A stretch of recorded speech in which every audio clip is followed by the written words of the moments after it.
নিপুণ রায় চৌধুরী একটু আগে সরকারের উপদেষ্টা যিনি কদিন আগে ধানমন্ডি থেকে ভোটার হলেন, তার নিজের এলাকা হচ্ছে কুমিল্লা মুরাদনগর, সেখানে কায়কোবাদ সাহেব আছেন বিএনপির। একটা প্রচলিত ধারণা হচ্ছে যদি আসিফ মাহমুদ বলছেন যে উনি স্বতন্ত্র নির্বাচন করবেন, কিন্তু যেহেতু আপনার ঢাকা 10-এ কোনো প্রার্থিতা বিএনপি ঘোষণা করে নাই, সেখান থেকে একটা শঙ্কা বা একটা আলোচনা যে আসিফ সাহেব হয়তো বা এখান থেকে নির্বাচন করবেন। যদি বিবিসি একটা রিপোর্ট করছে যে ওনার যে আবাসস্থল ঢাকায় সেটিও এই আসনের ভিতরে পড়ে না, মন্ত্রীপাড়া। ফলে সেটি ভিন্ন প্রশ্ন। আসিফ সাহেবের স্টেট হচ্ছে ভোট পাওয়ার জন্য আওয়ামী তোষণের প্রতিযোগিতা চলছে, যেন ফ্যাসিস্টদের ভোটে সংসদ যাওয়ার থেকে সারা জীবন সংসদে না যাওয়া ভালো। আপনাদের আসলে আসিফ মাহমুদকে নিয়ে কোনো পরিকল্পনা আছে কিনা? আসিফ মাহমুদ যদিও এখন এনসিপি না, কিন্তু এনসিপির সঙ্গে আপনাদের কোনো জোটের হিসাব নিকাশও চলছে কিনা? এবং আজকে মির্জা ফখরুলের একটি বক্তব্য নিয়ে ব্যাপক আলোচনা সমালোচনা হচ্ছে, বিএনপি একটি রিজয়েন্ডারও দিয়েছে। গতকালকেও তিনি বলেছেন যে ধানের শীষ যতক্ষণ আছে ততক্ষণ তারা নৌকার কোনো ক্ষতি হতে দেবে না, নৌকার সমর্থকদের, সাধারণ সমর্থকদের কথা বলেছেন। দেখুন, আপনি সাধারণ সমর্থক কারা? বাংলাদেশে আম জনতা বলেন, সাধারণ পিপল বলেন, তারাই তো সাধারণ মানে মানে সমর্থক। এখন আপনার একটা ব্যক্তিগত পছন্দের জায়গা থাকতেই পারে যে কোনো দলের প্রতি, আদর্শের প্রতি। এটা আপনার একান্ত ব্যক্তিগত চয়েস। সেটাও কিন্তু গণতন্ত্রের বিউটি।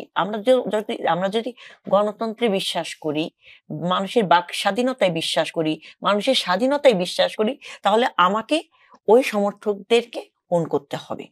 তো আপনার পদ পদবি আছে কিনা, আপনি কোনো রাজনৈতিক পদ হোল্ড করে সাধারণ মানুষের জন্য মানে হুমকির সম্মুখীন হয়েছেন কিনা, ক্ষতির কারণ হয়েছেন কিনা, সেটা আমাকে জাজ করতে হবে। তো এখন ধরেন আমার মেয়ের অগ্নিলা রায়, আমি বিএনপি করি বলে যে ও বিএনপি করবে কিংবা সমর্থন হবে, বিষয়টা কিন্তু তা না। তার নিজের ব্যক্তিগত একটা মতামতের বিষয় আছে, আমার ওকে প্রাধান্য দিতে হবে।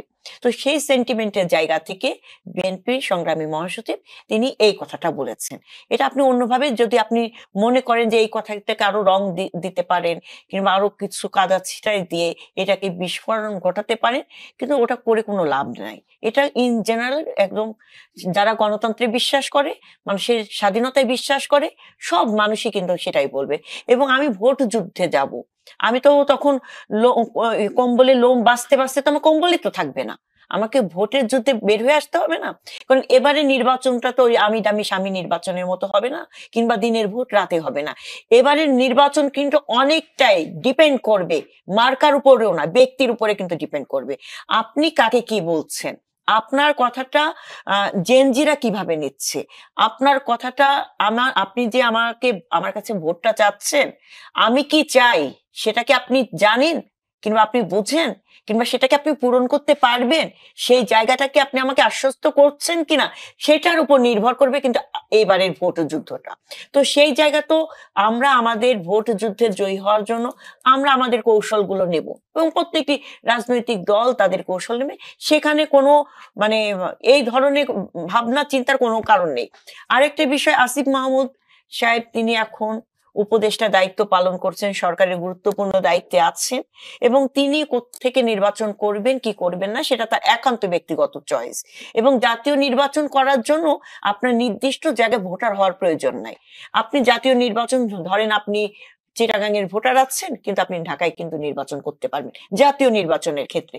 আবার স্থানীয় সরকার নির্বাচনের ক্ষেত্রে বিষয়টা ডিফারেন্ট ইস্যু।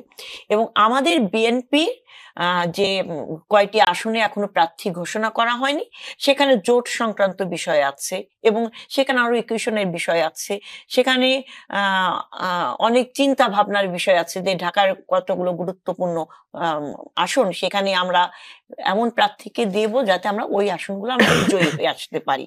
কারণ এবার লড়াইটা কিন্তু ভোটের লড়াই হবে, জনগণের ভোটে নির্বাচিত হতে হবে, আদারওয়াইজ কিন্তু সম্ভব নয়। তো সেই জায়গা থেকে আমাদের কৌশল আমরা আগাচ্ছি।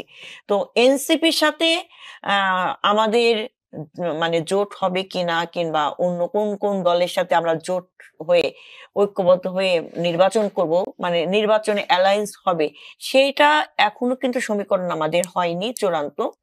এবং আমি জানি না এনসিপির সাথে অ্যাকচুয়ালি আমাদের মানে সর্বোচ্চ ফোরাম কিংবা দলের সর্বোচ্চ ফোরামে এখনো সেই কথাগুলো হয়েছে কিনা সেটা আমি এখনো স্পষ্ট না, আমি বলতে পারবো না।